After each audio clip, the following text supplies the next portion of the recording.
Hare Krishna. Welcome to my channel on Bhagavad Gita and teachings of Lord Krishna. Today I am inspired to speak about illogical English. You see, the letter P and the letter B, they sound the same, but PUT is put, BUT is but. So English as a language does not follow its own rules. In contrast, Sanskrit, Devavani, the language of the gods, is extremely logical. And the derivatives of Sanskrit, like the modern Indian languages such as Telugu, to a somewhat lesser extent Hindi, and all the Indian languages, they are all derivatives of Sanskrit. They are very, very logical. In that sense, it's extremely important for us to teach our kids Telugu, Sanskrit, Tamil, or various native languages. Actually, there's a lot of knowledge in native languages which is not available in English. It is my personal opinion that the English as a system, like the educational system either in English speaking countries or the English educational system, has failed in producing simple hearted, pure individuals of the society, and the net result is all over the society we are all fighting over small things. Now I live in an English speaking country. I live in New York. I live in New Jersey actually. So for various reasons I have currently chosen to preach in English. Please excuse me for that, and please give me your blessings so that I become a good teacher in English. However, our kids should be taught the natural language alignments of Sanskrit. Actually, if you can say, technically the Telugu word or the Sanskrit word is Ucharana.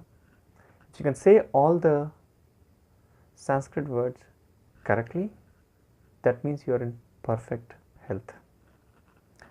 And if you are not in perfect health, as you keep chanting mantras or as you keep chanting Sanskrit alphabets, Sanskrit passages, your health will improve. You don't have to believe me. You can experiment for yourself and figure out what the truth is, and please share your experiences with me. Actually, there was some research recently, I forgot the source right now, which was people just found that by making people hear Sanskrit passages, Sanskrit texts, and Sanskrit mantras, automatically the person's mind becomes calmer and the person's mental health and physical health improves. And this is research which is accepted by Western countries, in the Western medical research, in the Western system of medical research. In that way, it's very important for us to teach Sanskrit. It might be very challenging, especially if you're living outside India, but you can still try.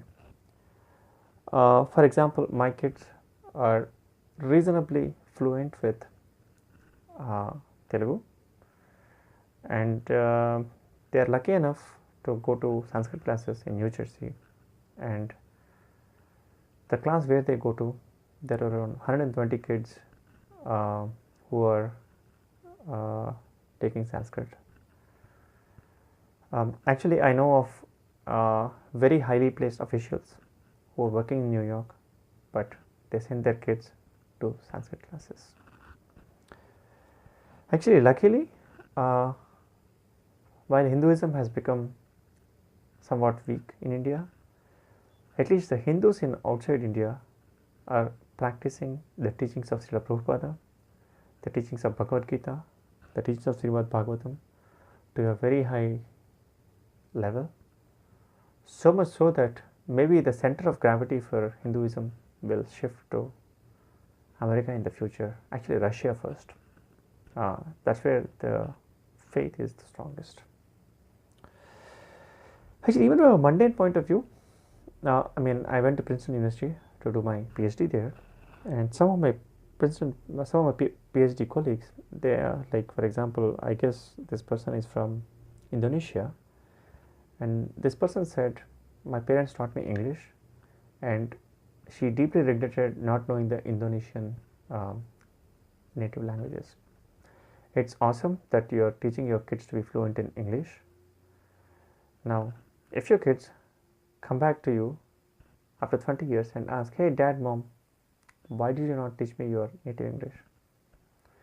What will you do? Actually, we have got to be very careful with some of the questions which our kids may ask us 20 years down the road.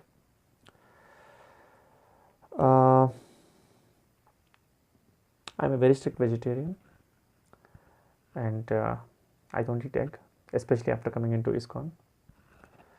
And one of the things which I deeply regretted in my life is eating egg at the age of maybe 12 years or 13 years.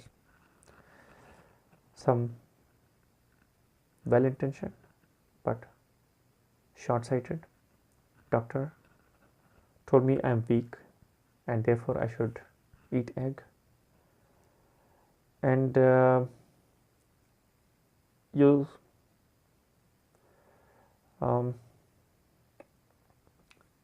but I think that's something which I regret a lot. In fact, I recently asked my mother, why did you feed me egg? My mother did not have an answer, which is disappointing because my mother is a very pious Hindu lady. She's a Brahmin lady, actually. So in that sense, our modern Brahmanas have lost their buddhi, their intelligence. So if your kid questions you like this, you better be ready. Better just give them strictly vegetarian food. Actually, you see, meat also degrades very fast. So why would anybody want, if you eat food which degrades fast? Like, for example, if you leave meat outside for 2 days, you get foul smell. It's horrible. Even egg for that matter. And on the other side, if you leave a tomato for 2 days, it's fine. You can eat it. Okay, maybe it will taste a little different, but you wouldn't notice it. So anyway, I'm just requesting you to be cautious in bringing up your kids. Please feed them only strictly vegetarian food, and especially in America and even in India, the amount of antibiotics which people give to all the animals is crazy, and you will see that the health of the kids automatically improves, like immunity and all these things, if we try to stay strictly vegetarian and teach our kids to do Sandhya Vandanam. The essence of Sandhya Vandanam is Gayatri Japa and Pranayama. Pranayama Dahed Doshan. This is the sloka from Srimad Bhagavatam, 3rd canto, 28th or 29th chapter, 11th sloka. Pranayama cures all ills. It improves our intelligence. Are you less intelligent are more intelligent compared to yesterday. If you want to become more intelligent, chant Hare Krishna, Krishna Krishna, Hare Hare, Hare Rama, Rama Rama, Hare Hare. Try chanting 10 minutes a day. Read Bhagavad Gita, read Srimad Bhagavatam 10 minutes a day. You will enjoy doing it. Jai Srila Prabhupada, Hare Krishna. Please teach your kids Sanskrit. Please learn Sanskrit yourself. It's a very, very logical language. Thank you. Hare Krishna.